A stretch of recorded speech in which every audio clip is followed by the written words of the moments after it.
Hola, buenas tardes a todos. Volvemos a tener un encuentro denominado Jornadas de Reflexión y Debate frente al COVID, que ahora la podemos extender a la nueva normalidad. Está cambiando un poco el panorama general que se está dando en el país, con algunas libertades de diferente naturaleza, laborales, etcétera, y también empiezan a cambiar la fisonomía de las actividades que se hacen. Sin embargo, hace unos días a mí me surgió la necesidad de, en vista de los últimos acontecimientos que se están dando a nivel nacional, referido a la situación del sistema jubilatorio en Argentina, donde puede estar este tema nuevamente en el tapete y en el interés de todos, me pareció interesante hacer un encuentro en donde se pueda tratar este candente y histórico tema que moviliza a todos los argentinos, ya que está en juego nada menos que el futuro. Sabemos que el gobierno definió que el Congreso de la Nación es el responsable para el análisis y el debate de esta problemática y la sanción de una nueva ecuación para actualizar el valor de las jubilaciones, y ya no se está pensando en incluir la tasa de inflación, y los aumentos se regirían en base a la evolución de los salarios y la recaudación por parte del Estado.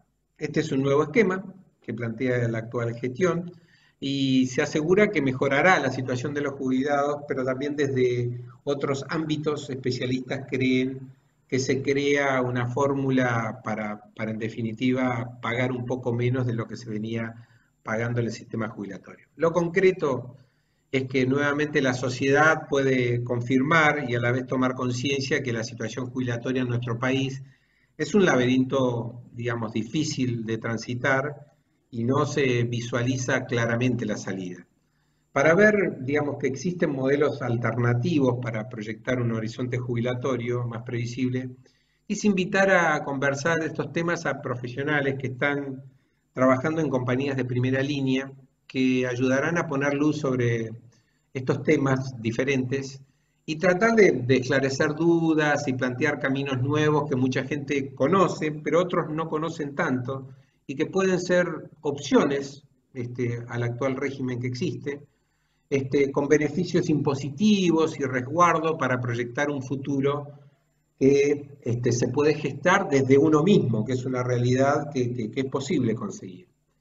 Tengo a cuatro invitados que ustedes los están viendo. Uno es Carla Bellinazo, perdón Carla, Javier Epstein y Mirta Navarro, que van a desarrollar estos temas que conocen y que los trabajan hace muchos años.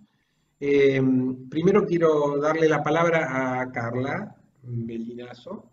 Es asesora productora de seguros matriculada, brinda instrumentos de inversión a las personas y empresas para su crecimiento financiero en el tiempo, es broker de seguros, realiza coaching aplicado a finanzas, también brinda servicios de seguros de retiro e inversión y lidera un equipo de trabajo dentro de Sincronicidad S.A.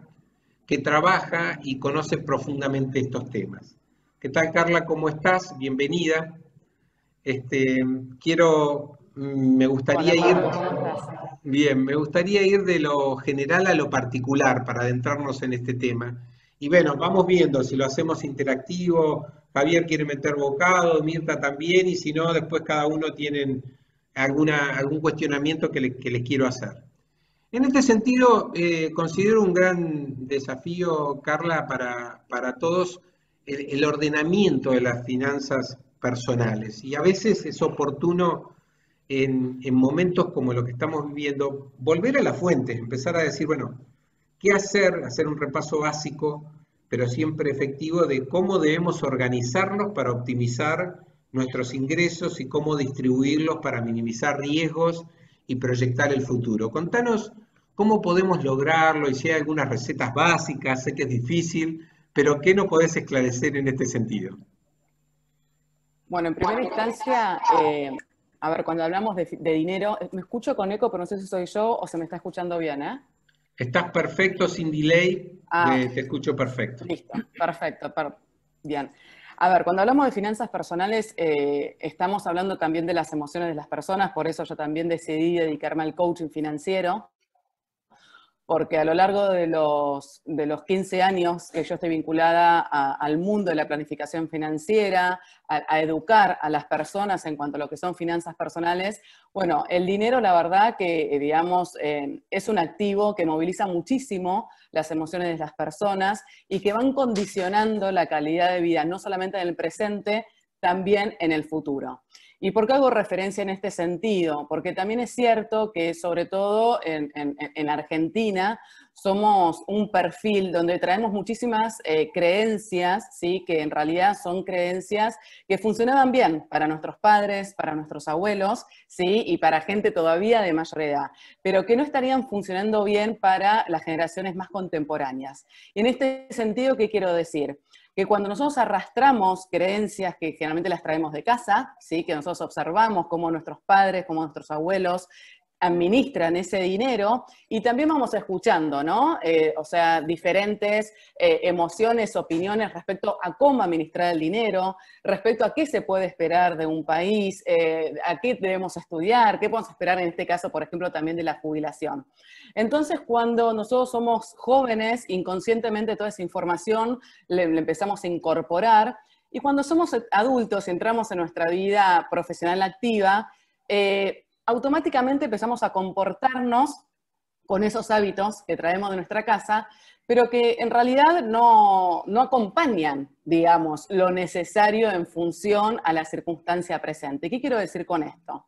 Yo, en lo personal, me encuentro con muchísimas personas que cuando me toca asesorarlos, la verdad que con Javier y con Mirta siempre conversamos, ¿no? Que nuestra profesión, además de gustarnos mucho, tiene un rol social, un rol educativo muy importante, porque precisamente con nuestra intervención, con nuestro asesoramiento, nosotros lo que buscamos es cambiar el chip. ¿Para qué? Para que nuestra planificación financiera, también futura, sea mucho más orgánica. Ahora, en cuestiones de ahorro, de inversión y de dinero, la verdad que magia no hay, ¿sí? Nada se puede generar, digamos, o no se puede obtener buenos logros si no es con conducta, con nuevos hábitos, ¿sí? Con disciplina. Y sobre todo cuando estamos hablando de largo plazo y sobre todo cuando, bueno, pensamos en Argentina en el largo plazo, ¿no? Esta es una creencia bastante habitual. En la Argentina no se puede planificar en el largo plazo. Entonces, o en la Argentina solo se puede ahorrar en dólares billete. O en la Argentina te vas a jubilar solo en la medida que el día de mañana seas rentista, entonces puedas acceder a muchas propiedades. Bueno, esa era una posibilidad que quizás nuestros padres, nuestros abuelos tenían acceso a varias propiedades, a varios créditos, era otra Argentina.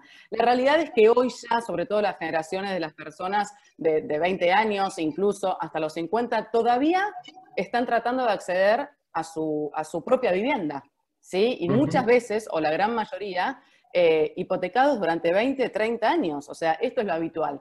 Entonces, si esto es una realidad, si estamos esforzándonos muchísimo para al menos llegar a la casa propia, ¿sí? ¿Cómo podemos pensar que vamos a poder aspirar, ¿sí? No digo que es imposible, pero yo digo, hablo en general, ¿sí? Pero, o sea, aspirar a tener varias propiedades para vivir de rentas, en realidad es más una creencia, es más un deseo, que una realidad que la mayoría de la gente pueda llevar a materializar o que pueda llevar al cabo. Entonces, en este punto es importante empezar a conocer, o sea, el primer paso es asesorarse, ¿sí? Ponerse en tema, no tener resistencia a conocer estos instrumentos, ¿sí? Eso es como primer paso. Al menos escuchar, saber de qué se trata. Yo siempre digo que la información nos da la posibilidad de tomar decisiones mucho más asertivas.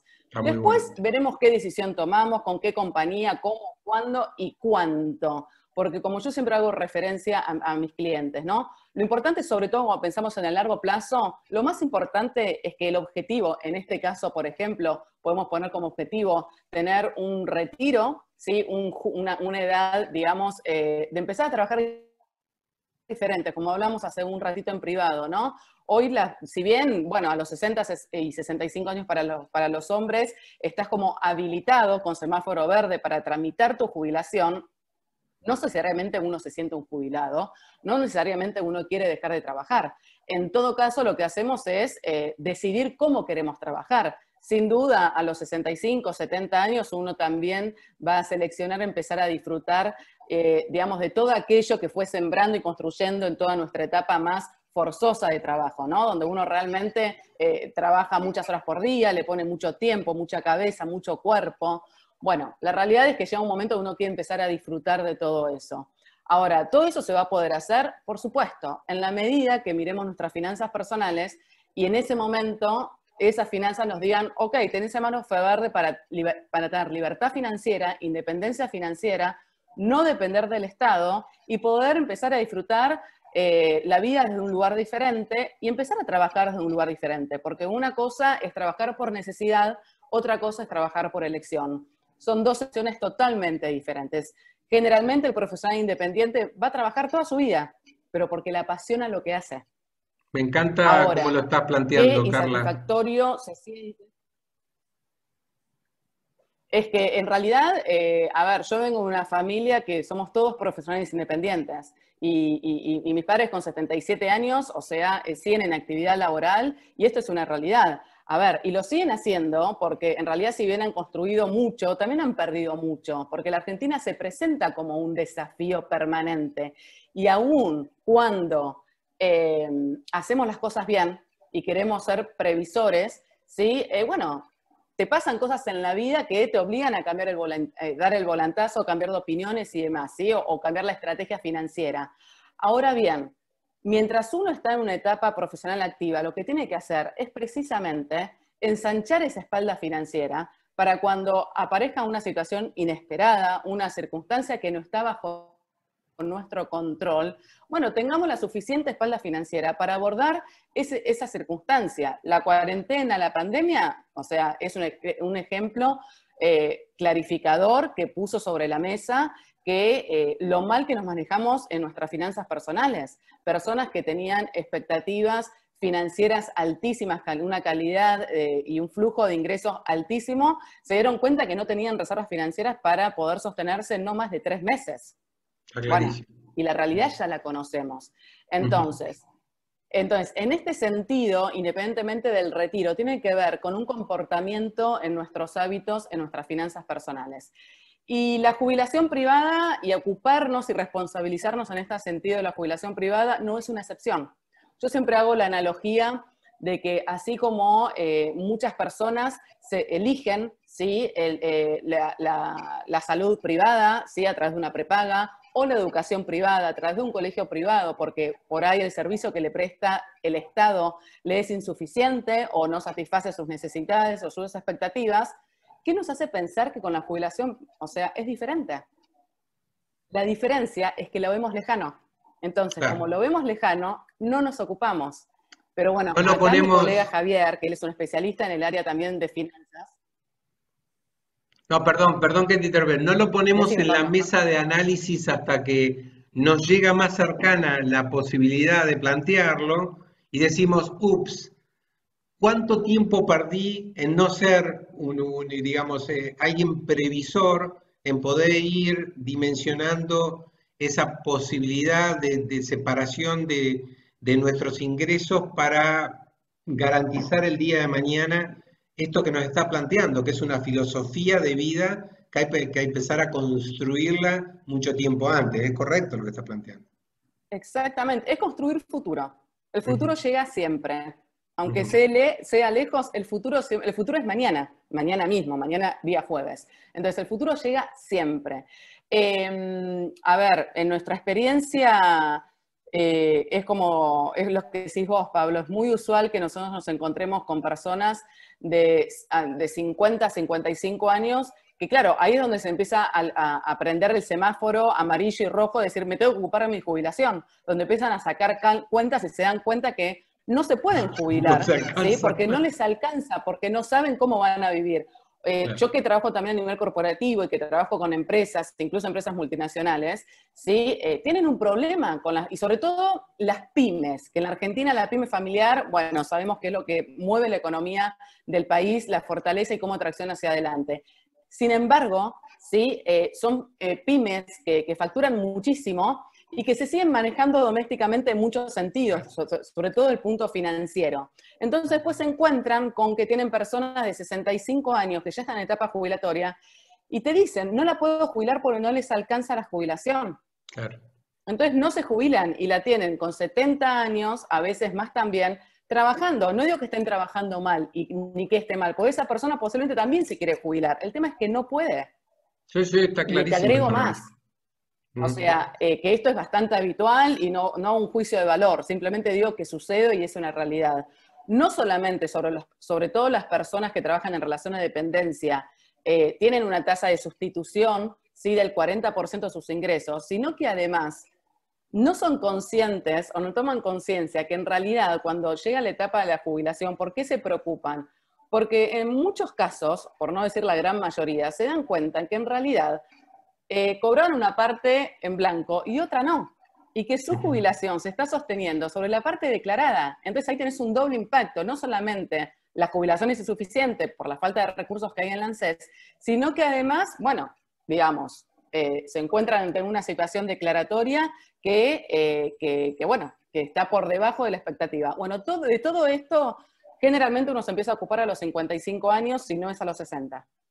El tema es que ya no tenemos tiempo por delante para ocuparnos orgánicamente. Y si lo vamos a hacer, el esfuerzo financiero, a ver, ¿se puede hacer? Se puede hacer. Ahora, el esfuerzo financiero va a ser mucho más ambicioso que si hubieses empezado a los 30. Está muy bien, Carla. Déjame preguntarte algo que tal vez para la audiencia puede resultar un poco duro, porque son números que seguramente vos conocés más que nadie. Pero yo estuve leyendo un poco algunos artículos, después seguramente vamos a profundizar con Javier cómo uno puede ir proyectando este esquema de ahorro a lo largo del tiempo y cuanto más tiempo lo puede ir generando como algo importante, mejor beneficio va a traernos en el futuro. Pero quiero compartir con vos y con Mirta y Javier, leí un artículo del Cronista Comercial que a mí me resultó muy interesante porque hablan especialistas a nivel mundial, ¿no? Y como repaso nos puede servir a todos. A mí por lo menos me abrió los ojos en general, porque es una ecuación que nunca termina de cerrar. Y había un analista que es Rafael Rossman, que es líder de programas de sectores sociales del Banco Mundial, y él explica claramente que en cualquier sistema previsional hay como tres pilares base, digamos, uno que es la cobertura, a cuánta gente estoy dando el beneficio que tengo que dar, otro que es la adecuación, que es cuánto le doy a cada uno, y por último la sostenibilidad, que es cuánto me cuesta financiarlo, que es el gran desafío que estamos viendo ahora. Es obvio, él dice que no se puede lograr un nivel óptimo de las tres dimensiones, que generalmente tenés un grado de conflicto. Entonces, para poder tener más cobertura, tenés que minimizar la manera de entregar a mayor cantidad de gente y recaudar de otra manera, etcétera, que es aritmética pura. Entonces, si a esto le sumamos la volatilidad de los mercados y los países en desarrollo como el nuestro, todo hace pensar que el sistema de jubilación y pensión está virtualmente al borde del colapso. No quiero ser temerario, pero es la realidad. Entonces, por un lado, por la falta de ingresos suficientes para hacer frente a millones de jubilaciones y pensiones comprometidas. Según tus conocimientos, tu estudio del sistema, lo que vos conocés que se ve a nivel Congreso, legislativo, especialistas, el sistema en nuestro país, ¿qué números reales manejan y cómo es posible sostener esto si cada vez crece más la informalidad laboral y debilita el modelo? Contame tu visión. Bueno, mira, en la Argentina el sistema previsional es insuficiente ya de hace muchísimo tiempo. Yo creo que la gran crisis del sistema previsional, independientemente de su administración y del flujo de sus ingresos versus sus egresos y demás, tiene que ver con esto que vos decías también hace un ratito, de que, bueno, cada vez hay mayor informalidad y esta informalidad tiene un impacto directamente en nuestro sistema social. Y no vayamos solamente digamos, a la informalidad del trabajo, sino también vayamos a que, hablando recién como hablamos de la cuarentena, ¿no? La cuarentena trajo de manifiesto que el teletrabajo llegó para quedarse, hay una ola de emprendedores enorme y todos estos perfiles independientes que van a ser monotributistas o responsables inscriptos, lo que hace es que haya un decremento en el aporte del sistema previsional. Entonces, eso por un lado, para mí ese es la verdadera vulnerabilidad pensándola en el largo plazo del sistema previsional, porque cada vez vamos a tener menos aportes al sistema, menos aportes de manera formal, ¿no? Y déjame compartirte, Pablo, algunos datos duros de la Oficina del Presupuesto del Congreso, ¿sí? Esto no me lo hizo la experiencia, esto es un análisis que se presentó en el mes de agosto-septiembre de la Oficina del Presupuesto del Congreso, que bueno, que un poco en resumen lo que ellos manifiestan, que están muy preocupados porque en función a cómo está el sistema previsional, ¿sí? La insuficiencia de fondos y demás, no pueden garantizar, ¿sí?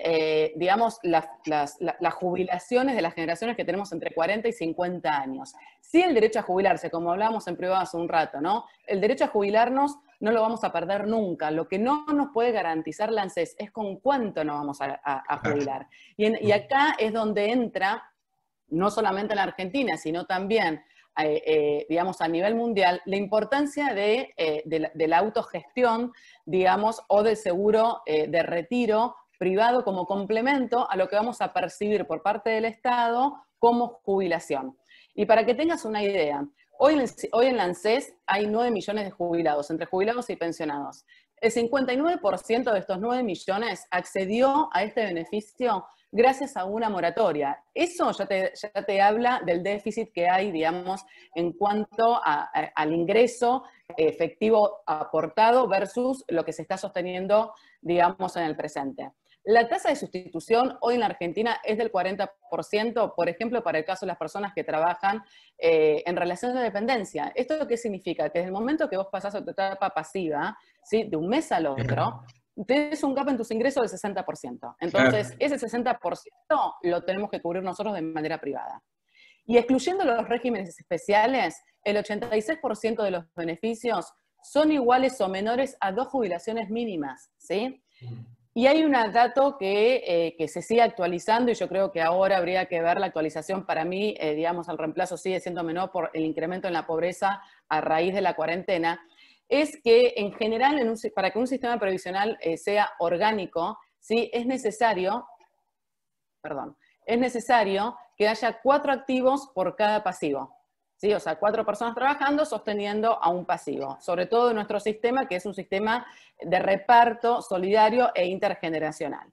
Entonces, en el 2017, digamos, había 1.7 activo por pasivo. Y ya en el 2019 hay 1.4 activo por pasivo. Y esto va a ir disminuyendo.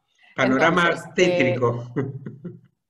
Y no va, o sea, aparte lo dice el Estado. No lo decimos nosotros que trabajamos en el ámbito privado, ¿sí? Yo hace 15 años que me dedico a asesorar en este tema y la realidad que lo positivo es que todos los gobiernos, más allá de la bandera política, fomentan e incentivan muchísimo estas plataformas privadas porque ya saben, ¿sí? No solamente que le hace bien individualmente, porque bueno, no depender del Estado, la verdad que es extraordinario. Yo siempre digo que no hay nada más timbero en la Argentina que ser jubilado y depender del Estado, o sea, si hay algo arriesgado, efectivamente es eso.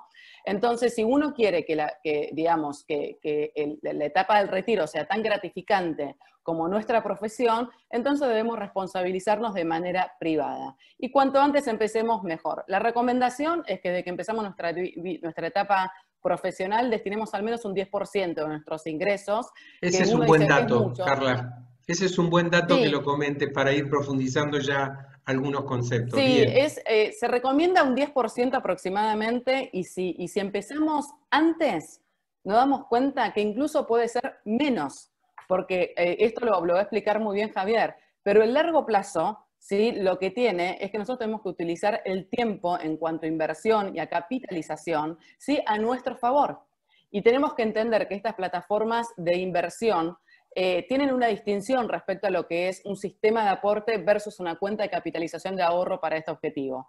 Porque el sistema de aporte, y es importante que hagamos esta distinción para que la gente comprenda la diferencia, es vos aportás a un sistema que sostiene al universo pasivo actual, con la expectativa que las nuevas generaciones nos sostengan a nosotros en el futuro. ¿Está bien?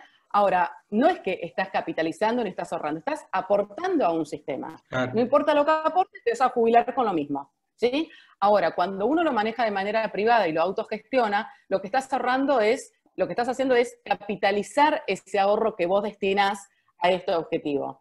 Entonces lo que hace es que el tiempo trabaja a favor de uno y bueno, y uno se reúne en el futuro con un capital, digamos, mucho más interesante de lo que puede lograr por parte del Estado. Así que sí, en cuanto a números duros, es lo que compartimos. La realidad es que tenemos una oportunidad, yo siempre digo que los argentinos tenemos la oportunidad de decidir con el diario del lunes, porque lo tenemos el diario del lunes. El diario del lunes es la Claro. información que manejamos hoy. No, lo que también es cierto, Carla, y esto lo vamos a compartir ahora seguramente con Javier con más exactitud, pero lo que también es cierto es que, es lo que dijiste vos, ¿no? En realidad, buscar una fórmula alternativa de capacidad de autogestión, saliendo un poco del brazo protector del Estado, es un desafío. De hecho, hay otros modelos en el mundo que funcionan de esta manera. Yo, analizando un poco la presentación del proyecto que se está dando ahora en el Congreso Nacional, obviamente que va a haber mucho debate, pero también al quitar la fórmula de ajuste inflacionario y quedarse simplemente con el cálculo vinculado a aumento salarial y a recaudación por parte del Estado, siempre terminamos en el abrazo del Estado protector y eso es en definitiva a veces un poco riesgoso. Yo terminaba el artículo este que vuelvo a comentarte, en donde un especialista, otro, que es Eduardo Mancuso, este artículo es del Cronista Comercial, para darle crédito al cronista, que desarrolla estudios y proyectos especiales en la Cámara Argentina de Comercio. Y él invitaba a estudiar el modelo del sistema sueco, que hay dos modelos de pensiones contributivas y una no contributiva, para que veas que hay una orientación de que pueden convivir algunas cuestiones. Incluso en el modelo contributivo existe un régimen de capitalización en donde los trabajadores eligen entre diferentes fondos de pensión gestionadas por empresas privadas. Es decir, que esto no es un invento, más allá de lo que pasó en 1994, donde se empezó a operar la administradora de fondos de jubilaciones y pensiones, conocida como AFJP, que a la memoria de la gente le puede traer algunos dolores. Pero lo que pienso yo, esto es una opinión muy personal a mi juicio, es que, digamos, el sistema actual es como un gran colador, en donde los fondos se terminan escurriendo y nunca terminan de ser suficientes para atender todas las necesidades de los actuales aportantes. Y este modelo, como te comentaba, ya está probado en otros países. Si me permitís, Carla, le voy a dar paso a Javier, después retomamos con alguna otra cosa, para hacer un encuentro más interactivo. Javier, lo voy a presentar, se desempeña como productor asesor de seguro matriculado, con experiencia en mercado de capitales fuerte y asistencia en el desarrollo de negocios financieros e individuos y pymes. También tuvo experiencia laboral en empresas financieras de primera línea, con lo cual nos va a ayudar un poquito a recordar y ver modelos diferentes de trabajo. Y seguramente va a ser un buen comunicador porque es docente universitario. ¿Cómo estás, Javier? Quería Bien, preguntarte, a juicio tuyo y para contribuir a esta charla, digamos, ya que ustedes están en este ámbito, ¿por qué crees que los seguros de retiro administrados por una compañía especialista y con trayectoria internacional son una buena opción para el complemento de la jubilación? bien. Básicamente tenemos que entender lo que es una compañía de seguros. Una compañía de seguros, por lo general, asegura personas, casas, autos, donde los clientes pagan una prima con la promesa futura de que cuando ocurra un siniestro o el evento, la compañía cumpla. Como hay un diferimiento en el tiempo entre que la compañía recibe ese dinero por parte de los clientes y luego tiene que salir a cumplir con esos eventos que van ocurriendo en el tiempo, la compañía ese dinero en ese lapso de tiempo no es que se lo guarda en el bolsillo o en una caja de seguridad, lo invierte en el mercado y eso le permite obtener una rentabilidad. De hecho, el verdadero negocio de una compañía de seguros es un negocio financiero. Y con toda esa experiencia que tienen las compañías administrando sus propios fondos, le ofrece a sus clientes la posibilidad de administrarles su dinero.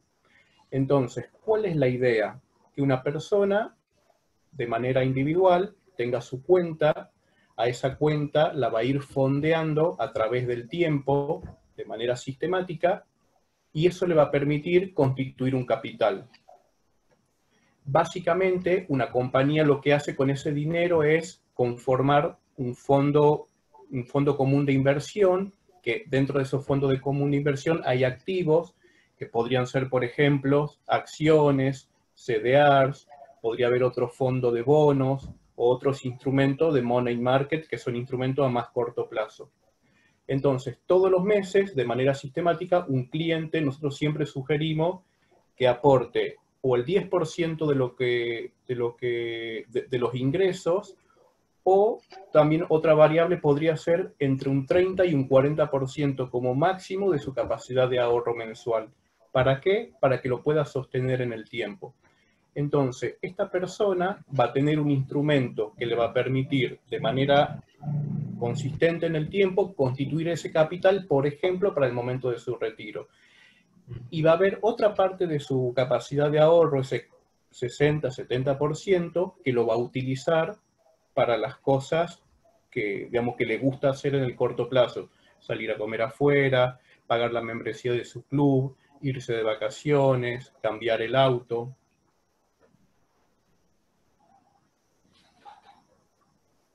Hola, te escucho bien, Javier, ¿eh? Sí, no, con esto terminaba la respuesta. Bien, referido a esa cuestión, porque hay como un mito, ¿no?, detrás de esta situación, que es cuando uno piensa en un esquema de capitalización de estas características, dice, bueno, pero yo, digamos, ¿qué capacidad tengo que tener para poder aportar? Entonces, la pregunta es, digamos, ¿cuánto debo aportar como mínimo, durante cuánto tiempo y qué diferenciación vos encontrás con otro tipo de inversiones, digamos, que actualmente el público maneja? Porque esto también es una realidad. Ustedes deben tener una visión de gente que dice, no, me refugio más en inversiones financieras o en otro tipo de bienes como bienes inmuebles en otros lugares y en otros países que me dan un rendimiento en dólares, hablan de tasas del 8% aproximadamente, con mayor seguridad jurídica. Incluso hay una tendencia bastante marcada que, como explicó Carla al principio, de nuestros abuelos, que viene de muchos años, que es invertir en activos inmuebles en nuestro propio país, porque el retorno en alquiler puede funcionar, aunque hoy es bastante bajo, por cierto. Pero ¿cómo se puede revertir esa costumbre tan arraigada que existe en la mentalidad de la persona que genera una capacidad de ahorro y demostrar que hay otras opciones? ¿Cómo me lo explicaría de manera sencilla para que la gente entienda esta diferencia? Bien, bueno, primera medida, voy a elegir una compañía que sea de primera línea, que tenga prestigio y que tenga, digamos, que se haya probado que en el pasado cumplió con sus clientes. Y te lo comparo con algo muy natural en los argentinos, que es comprar dólares. Supongamos que me falten 20 años para jubilarme, entonces diga, ¿sabes qué? Mira, a mí me gustaría llegar al momento de mi jubilación con $100.000. Entonces, para juntarme $100.000, ¿qué debiera hacer? Ir todos los meses al mercado y comprar $417 de manera sistemática. 417 por 12 por 20 me da esos $20.000 que lo tengo bajo el colchón. Y rogar que no le crezcan hongos, que no me lo roben, que no pase nada raro. Que no cambie cara Ahora, chica por cara grande.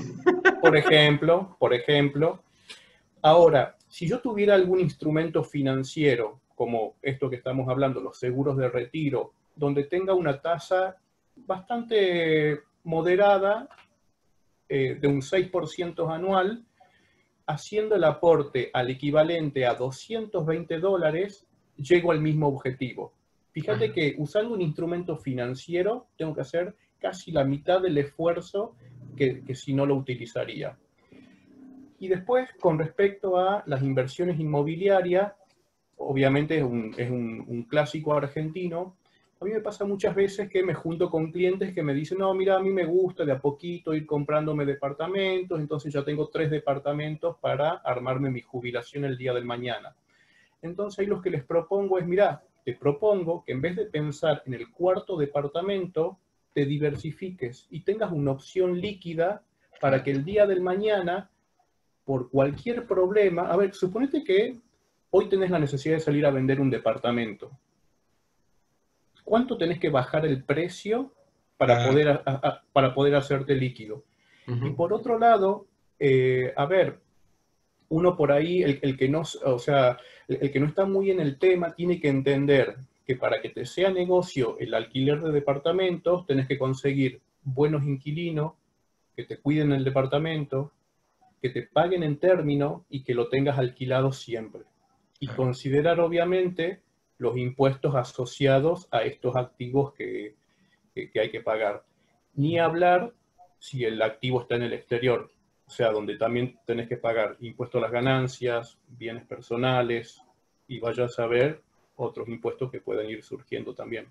Los fondos de retiro, Javier, no tienen gravamen impositivo sobre ganancias. ¿Cómo es el esquema para que la gente entienda? Bien, los fondos de retiro, así como bien lo mencionás, están exentos de ganancias en tanto y en cuanto uno mantenga el plan al tiempo que lo proyectó.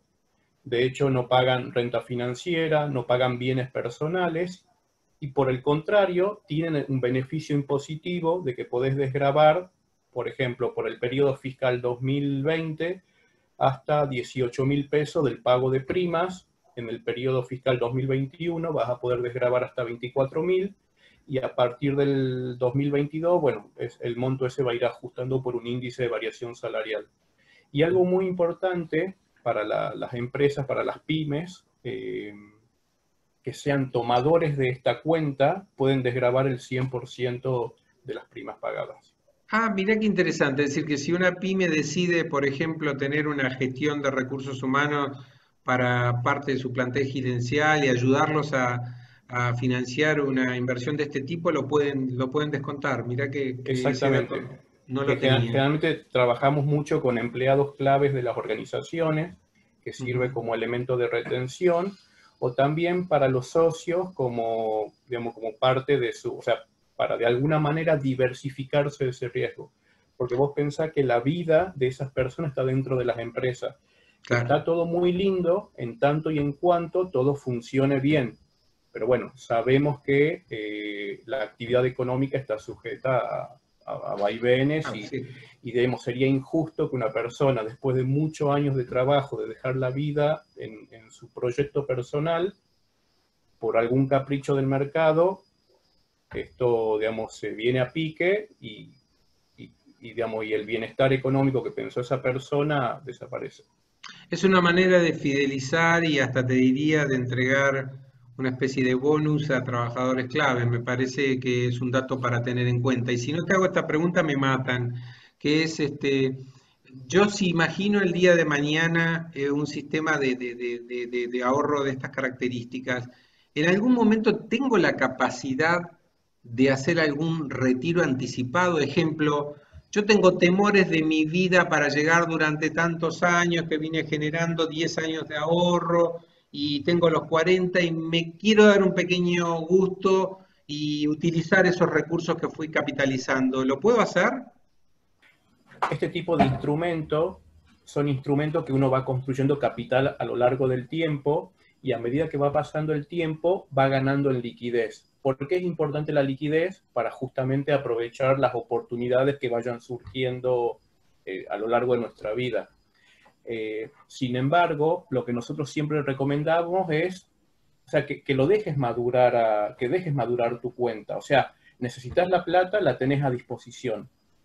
Esto es el ejemplo que yo siempre le doy a mis clientes, que vos tenés una casa con un jardín grande y decidís plantar un árbol, con la expectativa de que de aquí a 15 años te dé una buena sombra para que puedas aprovechar y leer un buen libro o dormir una siesta. Si yo todos los años a ese árbol le estoy cortando las ramas, nunca va a llegar a ser ese árbol que estoy soñando. Sin embargo, está bueno tener la opción de que si me va surgiendo algo en el interín, tener de dónde sacar plata para aprovechar esa oportunidad. Está bien ese comentario porque viste que la gente a veces se asusta con la indisponibilidad de los fondos y es bueno, obviamente, que cuanto más capitalizás, mejor rendimiento tiene, pero también la fórmula de poder tener una alternativa es viable y es recomendable. Y ahora te hago la pregunta, Javier, vinculado a, digamos, esto que decíamos hace un rato de los usos y costumbres de inversión en activos inmobiliarios. Pero al mismo tiempo también uno se pregunta la problemática que conlleva el activo inmobiliario al momento bueno, de dejar un hecho sucesorio o algún infortunio, alguna problemática determinada que vos decís qué hice con el bien, cómo quedó registrado, etcétera. En el caso de los seguros de retiro, ¿cómo funciona esa modalidad? Bien.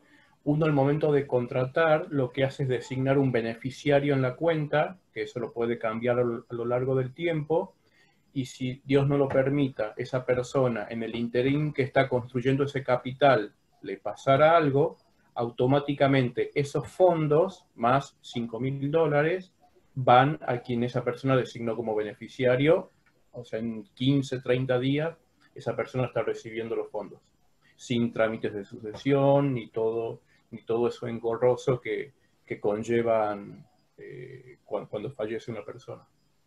Perfecto, está claro y es interesante. Bien, voy a invitarla un poco a charlar a Mirta, que de alguna manera, digamos, ella es la referente local o regional, que también tiene una importante trayectoria en el asesoramiento de sistemas de capitalización en dólares, con 14 años de experiencia acompañando a los clientes de la región.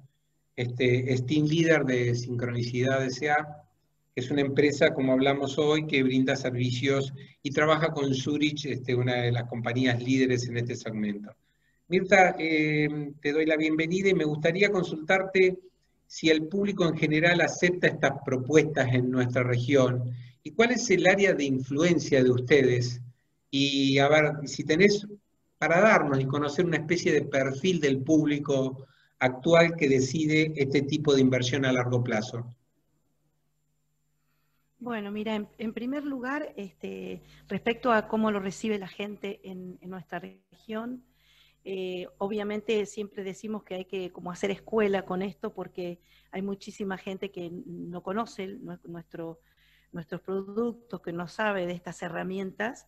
Entonces, nuestra tarea justamente es eso, convocar a la gente y tratar de que nos escuchen para que la conozcan. Sabemos, Pablo, claramente que nuestra región es un perfil de personas que se ocupan mucho de lo que es la construcción de departamentos o dúplex, es como lo habitacional.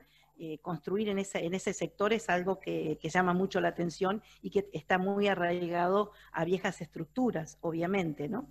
Entonces, digamos, ese sería un poquito, no digo la traba, pero sí nuestra tarea de comentarlo y de enseñar y de cambiar esa mentalidad.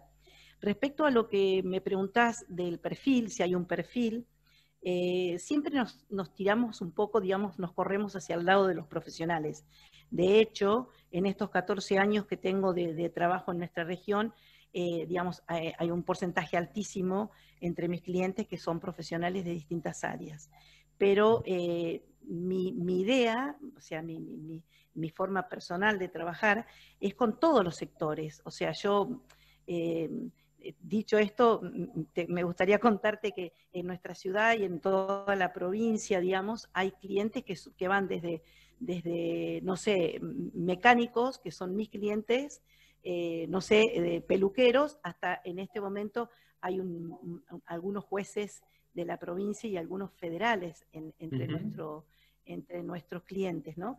O sea que es para todo un abanico grande de personas, no hay un rango específico al que la gente puede ser llamada para acceder a esto, sino que es para todos. La problemática de la jubilación es una problemática generalizada y, digamos, quienes están en relación de dependencia lo saben que va a ser muy paupérrimo y hasta triste su jubilación, y quienes están en el sector, en el ámbito privado, profesionales de toda índole, como es tu caso, saben también que tienen que forjarse o construirse ese capital al que nosotros le decimos justamente que es nuestra invitación a que se sumen, ¿no?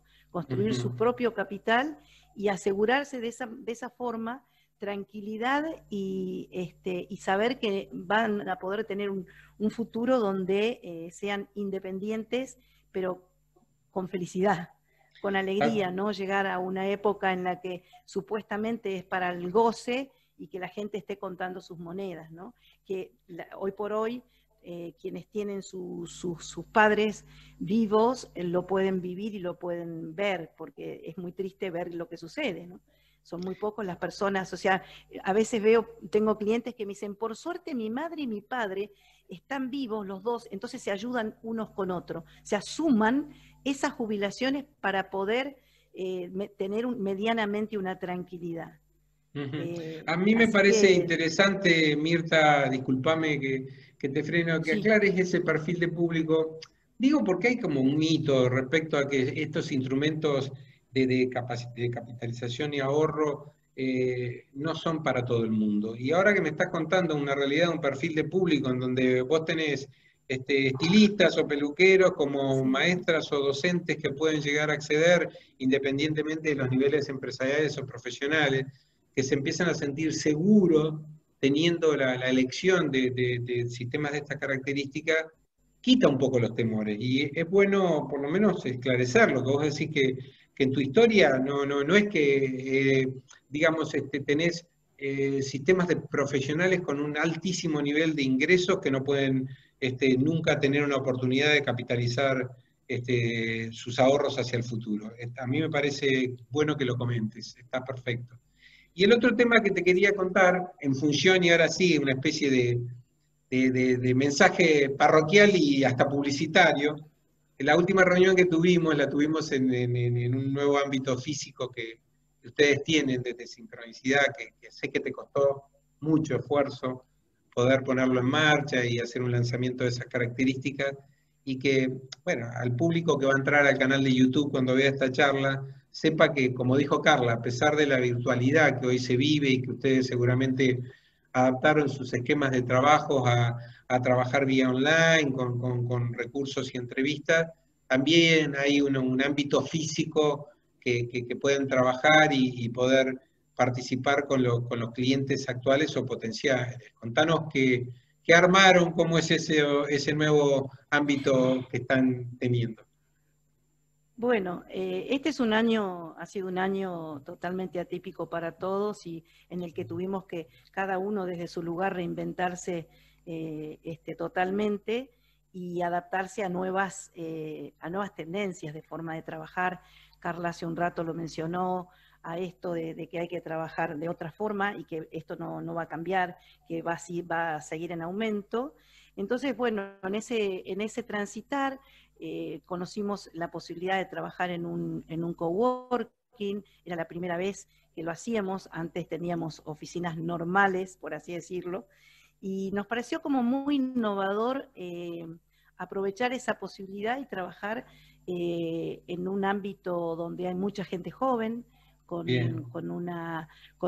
un empuje nuevo y con nuevas ideas y esto de intercambiar, porque uno comparte espacios y se tiene que adaptar a eso, pero está bueno porque es un intercambio permanente de preguntarnos cosas o de pasar y escuchar determinadas cosas y a su vez acompañarnos en lo que cada uno haga, porque vienen y los chicos jóvenes vienen y cuentan, vamos a hacer tal cosa, queremos participar en tal otra, nos invitan, intercambiamos, y entonces es un retroalimento. Y la verdad que estamos muy contentos, el espacio coworking se llama DOT, está en la calle Chacabuco 1512, así que bueno, estamos en pleno centro y trabajando está ahí todo nuevo. Arriba del café, Arriba del café, exactamente. Así que bueno, es todo nuevo. Hace unos meses que estamos ahí, estamos muy contentos, la verdad que muy contentos porque nos permite una gran libertad que cuando se vuelva a la normalidad en algún momento, nosotros trabajamos mucho en la calle, vos lo sabés, Pablo, la idea es salir a buscar a los clientes y ir a visitarlos y todo eso. Entonces, ese espacio, digamos, novedoso nos permite también esta cuestión de movernos, ir, venir. Siempre va a haber alguien porque hay muchas personas en ese lugar. Así que eso está muy bueno. Bueno, bárbaro, me alegra mucho que cuentes esto porque sé que es un esfuerzo poner en marcha esta estructura y también ayornarse, como dijiste vos, ¿no? Y Sí. recrearse con nuevas modalidades de trabajo. Bueno, para ir cerrando, me gustaría ver si Carla o Javier entienden que puede haber algún tema que quedó dando vuelta. Antes que nada, yo quiero agradecerles. Podemos resumir un poco la situación actual de cómo quedó con este aumento que se empieza a poner en vigencia el 1 de diciembre del 5% para las jubilaciones mínimas y pensiones. A lo largo del periodo anual hubo, digamos, distintos tipos de aumentos que se dieron. Digamos que como dato yo recuerdo que en marzo fue un 2,3% más un bono de 1.500 pesos, en junio un 6,12% y en septiembre un 7,5%. Pero bueno, como hablábamos al principio, ¿no? Hoy la realidad es que este aumento para el haber mínimo que perciben más de la mitad de los jubilados asciende a 19.035 pesos, que es un número tal vez un poco exiguo para la realidad inflacionaria del país. Pero no quiero quedarme con esta visión tan apocalíptica, al contrario, prefiero que, digamos, que lo tomemos como un dato de la realidad, pero si les quedó algo para aportar a esta charla constructiva, que me pareció muy profesional, por más que ustedes trabajan dentro de un grupo específico y apuestan a un desarrollo diferente y a abrir las mentes de la gente para que vean que hay un camino alternativo, este es el momento para hacerlo. Quien quiera, tome la palabra y puede aportar algo para ir cerrando. Bueno, yo simplemente agregar que convoco sobre todo a todos, ¿no? Porque todos necesitamos y todos deseamos y trabajamos durante toda nuestra vida con el propósito también de tener un retiro muy gratificante. Así que yo convoco a los jóvenes especialmente, por eso me alegra mucho esta propuesta que también hace Mirta de trabajar con gente muy joven, porque me parece que quien eduque sea un par, ¿no?, generacional, me parece que eso tiene un impacto y va a traer un impacto en el largo plazo muy positivo. Así que yo, nada, los invito a que todos se asesoren sobre este tema, que se rebelen y que sean parte de una nueva generación de jubilados futura. Muy bien. Javier. Yo tengo la convicción de que todas aquellas personas que toman conciencia de estas cuestiones que estuvimos charlando y tienen la posibilidad de hacer un aporte mensual sistemático para pensar en su futuro, que lo hagan, que no se dejen estar. A mí me pasó muchas veces que por ahí me junto con potenciales clientes de 50, 55 años y después de tener una charla quedan como pasmados y me dicen: está buenísimo lo que me contás, qué lástima que no viniste 15 años antes. Y bueno, mira, el momento es ahora, o sea, te queda tiempo todavía para llegar a tu momento de tu jubilación. Bueno, fue muy grato tenerlos en estos encuentros de reflexión y debate. Gracias, Mirta, por los contactos. Sé que hay gente ocupada, que están en distintos lugares del país. Felicitarlos por el trabajo que están haciendo y bueno, seguramente nos encontraremos en algún momento acá en el Valle. Están invitados a tomar un café y poder compartir y charlar un poquitito acerca de otros temas que nos develan. A la gente le quiero decir que bueno, va a estar subida esta charla de YouTube lo antes posible. Vamos a poner unos flyers convocando a la gente y la red de contactos para que la gente se motive a verla. Nos adentremos en estos temas que son nuevos y que bueno, que ojalá podamos tener algún otro encuentro en el futuro. Así que será un hasta luego. Nos vemos pronto. Bueno, gracias. Gracias a todos. Gracias. Gracias, Pablo. Que tengan buenas Muy noches. bien. Chau, Hasta chau. luego. Gracias.